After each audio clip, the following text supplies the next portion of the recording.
Good moto morning. Welcome to Kraken's Garage. I'm your host Eric. Today we're going to talk about why a grown man would ride a scooter. Riding over to check the post office box, see if there's any mail in it. It's a beautiful day here in Virginia. 70 degrees outside. It couldn't be any more perfect. So, good opportunity to get out of the office and shoot some film. So, why would a grown man ride a scooter when he's got a Harley or two in the garage? It's actually a really good question. In North America, mostly in the United States, it's kind of frowned upon. You're considered less manly if you ride a scooter. I've been riding my whole life, and I have chased the dream through many different bikes. And what I mean by that is, when I was into sport bikes, I had the 600. Ooh, I gotta get the 900. Ooh, I gotta get the liter. Ooh, I gotta get the K1200 RS, etc, etc. The latest technology, the fastest motor, etc. Same goes for Harleys. You start out on a 883 and then you jump to a 1200, or you want to go to a bagger and you have a big 88 twin, or now they came out with the M8 and you want to go with the 113. So you're chasing the big dream of always getting a little more motor or power. And after you've done that game for decades, it's like, what am I doing here? You know, this is silly. So I went the other direction, back to my roots, and I bought a Vespa. I've had several others. I've had a Yamaha S-Max, an X-Max, and now I'm down to my Vespas. I just love the brand and the marquee. The main reason is the functionality of the whole bike. I did the legacy of Vespa in particular is absolutely amazing. I did another video, I'll link it down below, on the history of Vespa and how it saved Italy post-World War II. That's a separate topic. Scooters became a national phenomenon in North America during that post-World War II era, to the point that they were being imported and rebranded through Sears and Roebuck as an Allstate, which were rebranded Vespas, as well as they had many other different bikes as well. Somehow that fell out of the limelight, and now you have to be a man, you have to drive a great big bike. Well, I'm kind of done paddling around 800 to 1,000 pound bikes in my garage. It gets old. So this is a puny scooter, right? You can't tour on it. Well, that's not true. There's hordes of people that travel all across the country. I can point you in the direction of many threads that people that blog their adventures on a scooter through Mexico, up into Canada, and so on and so forth. If you wonder why I keep looking down, I hooked up a camera on the side of the scooter and I'm hoping it doesn't fall off. I chased the dream of always wanting a larger, bigger bike, the baddest thing on the market, and went the reverse direction. And I tried a scooter, and I've been doing long distance riding on a scooter, like halfway across the United States type thing. Yeah, it's more of a challenge, but have you ever heard the term, it's more exciting and more fun to ride a slow bike fast than it is to ride a fast bike slow? And no truer words are spoken. On the small scooter, you can take the turns and feel like you're Valentino Rossi in turn number 9. Have so much fun doing it.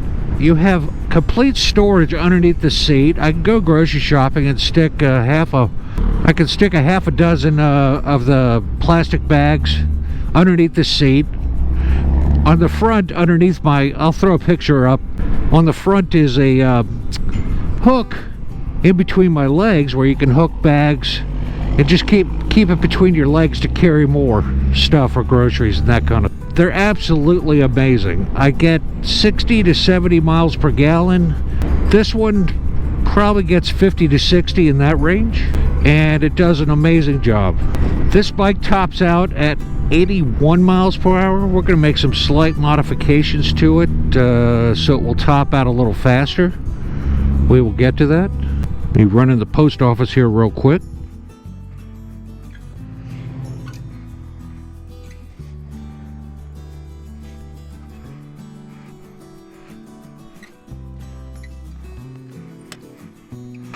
Nice.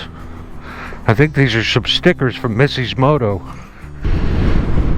I found challenging myself on a small scooter and riding it long distance to be a load of fun for me. It's very functional as far as running around and doing errands like I'm doing right now, and just toss it under the seat and go. It's very low cost on maintenance. Tires, brakes, all the perishables are very low cost compared to a motorcycle. And honestly, these motors last 80,000 to 100,000 miles, in that range, before they need to be rebuilt. Most people just take a wrecked scooter and bolt in a used motor when that happens. It's usually more cost efficient.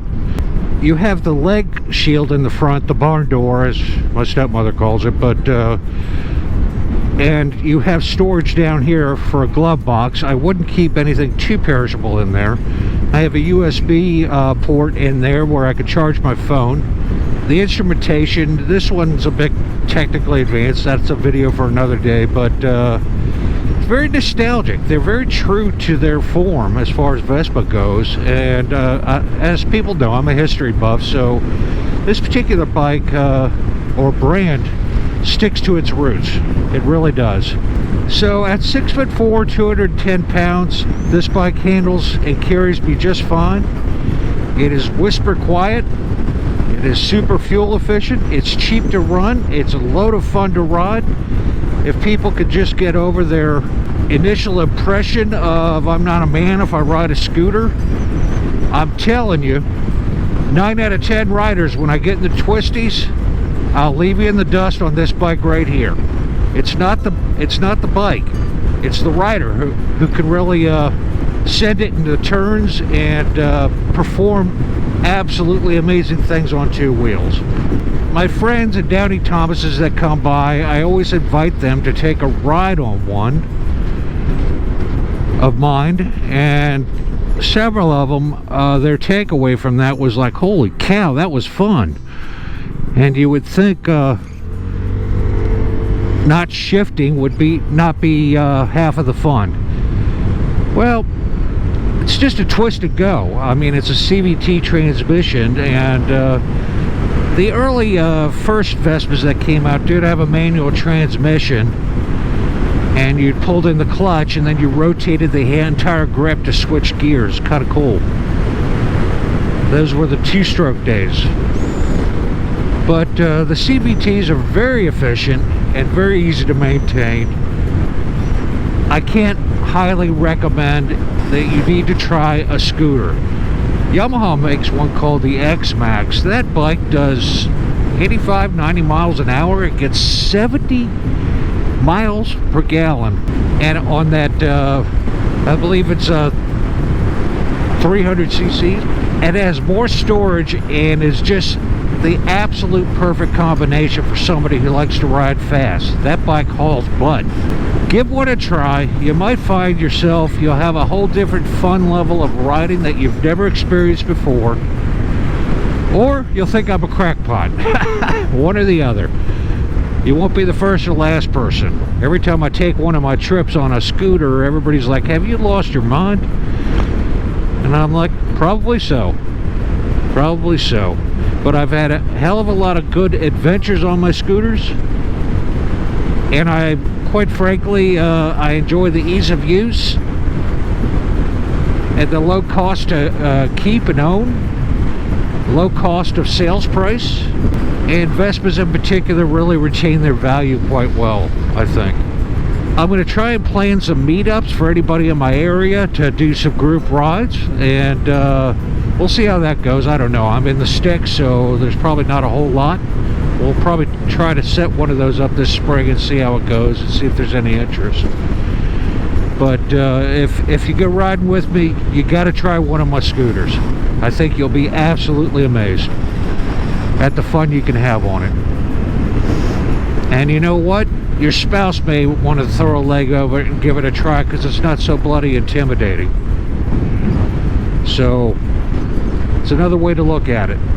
So many of these trees are down. We had a heavy snow, one of those thick fluffy snows that cakes on the trees, and I brought a lot of these cedars down right across the road. I have some modifications planned for this bike coming up. I have a pipe I'm going to put on it. I also have what's called a tone ring, and we'll talk about that. It's going to affect it's the notched wheel around the wheel for the ABS sensor, and we'll talk about how that affects this particular bike and what I hope to accomplish out of it.